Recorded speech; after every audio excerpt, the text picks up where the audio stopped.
در موج برنامه اطلاعاتی خبر.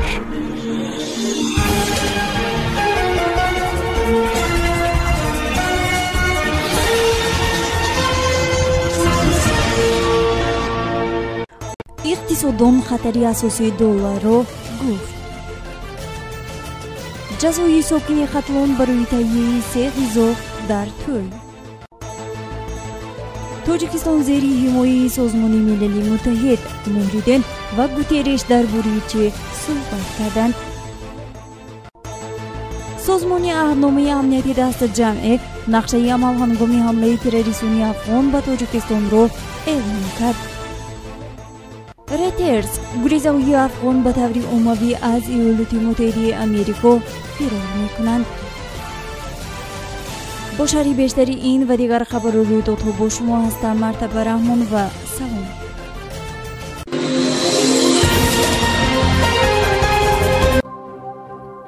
سرمایه گذاری با دلار و یورو به سرمایه گذاران فایده نمی‌آورد.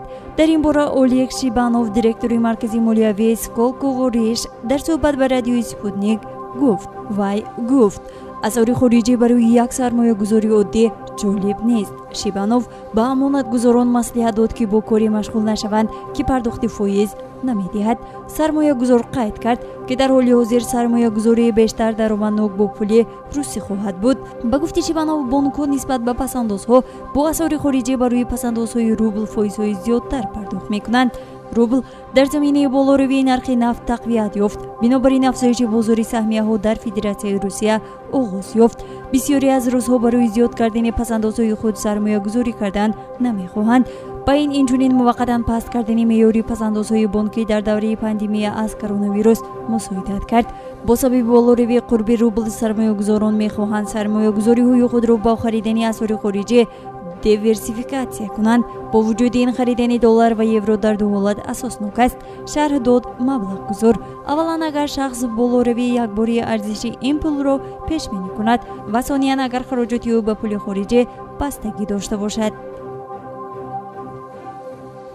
یک ساکن شهری لیوکند ولایت قطلان برای نقض قانون درباره تنظیم عنعنه و جشن و مراسم‌های مردمی به جوابگیری مأموری کشیده شد. خبر می‌دهد خدمات مطبوعاتی دادستانی کلی تاجیکستان مرد میبایست توی دخترش را از ساعت 8 تا ساعت 10 برگزار میکرد، اما در شام قبل از توی او شماره زیادی از مهمانان را به خانه دعوت نمود.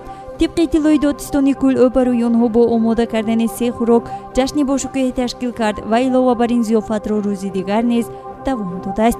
این قانون شکنی ها به قول منبع قبل از برگزاری روزی توی صورت گرفتند که پس از جریمه در روزی بردن عروس به خانه داماد پدر دختر مقررات قانون را رعایت کرده است.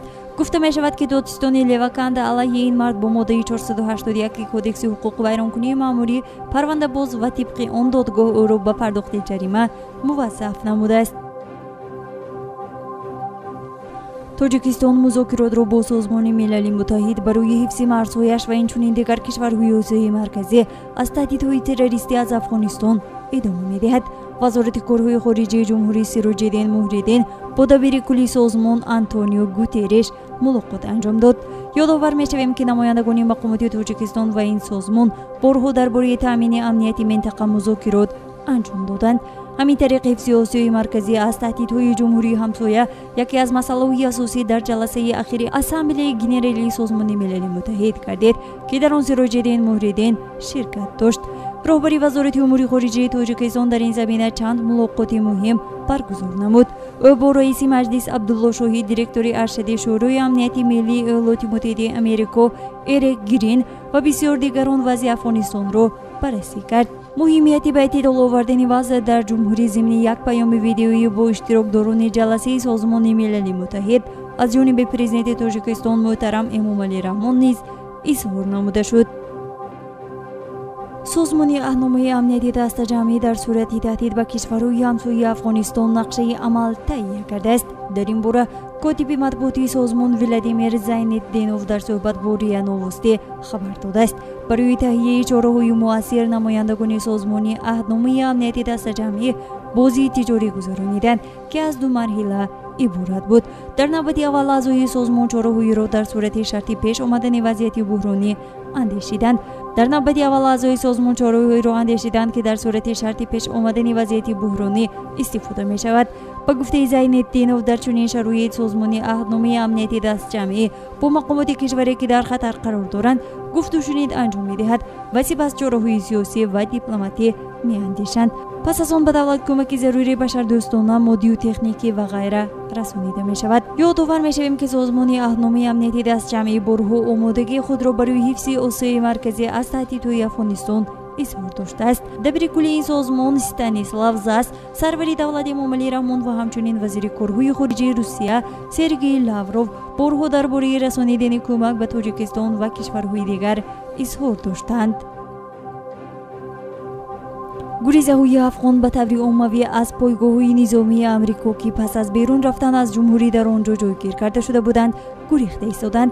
дар ин бора Reuters менависад: бе интизори анҷом додани ҳуҷҷатҳои зарурӣ тақрибан 700 нафар лагерро тарк карданд ва шумори онҳо афзоиш меёбад. Reuters қайд мекунад ки мақомоти Иёлоти Муттаҳидаи Амрико ин маълумотро дидаву дониста пинҳон карданд. афғонҳо дар кишвари бегона бе имконияти пайдо кардани ҷойи кор, гирифтани манзил, таҳсил, кӯмаки моддӣ ва тиббӣ дучор шуданд. Нашрия ишора мекунад ки бо фирор аз пойгоҳҳо паноҳандагони қонунҳои амрикоро нақс мекунанд. ҳамин тавр ҳарбиён ва полис ба афғонҳо монеъ шуда наметавонанд. аз ин сабаб ба сокинони маҳаллӣ хатар таҳдид мекунад. онҳо ҳар вақт метавонанд бо одамони гурусна ва бехонумон рӯбарӯ шаванд ки баъзеашон дар амалиётҳои ҷангӣ иштирок карданд, менависад манбаъ. вазорати амнияти дохилии Иёлоти Муттаҳидаи Амрико аз шарҳи вазъ худдорӣ кардааст. мувофиқи маълумоти расмӣ, пас аз ба сари қудрат омадани аъзои Толибон, қувваҳои мусаллаҳи Иёлоти Муттаҳидаи Амрико зиёда аз 124 000 нафарро аз Афғонистон берун оварданд. тақрибан 53 000 афғон дар 8 иншооти низомии Иёлоти Муттаҳидаи Амрико мустақар буданд. ҳамин ҷо расидем ба фарҷоми барномаи иттилоотии хабар. то барномаҳои дигар тансиҳату пирӯз бошед. хайр. барномаи иттилоотии хабар. аз рӯйдодҳои Тоҷикистон, минтақа ва ҷаҳон огоҳ бош.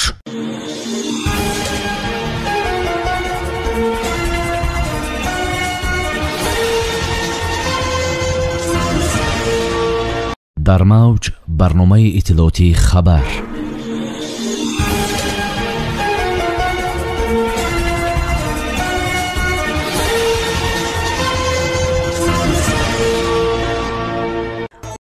барномаи иттилоотии хабар.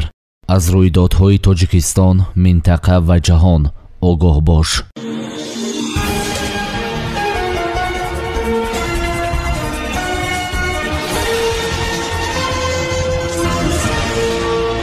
дар мавҷ барномаи иттилоотии хабар.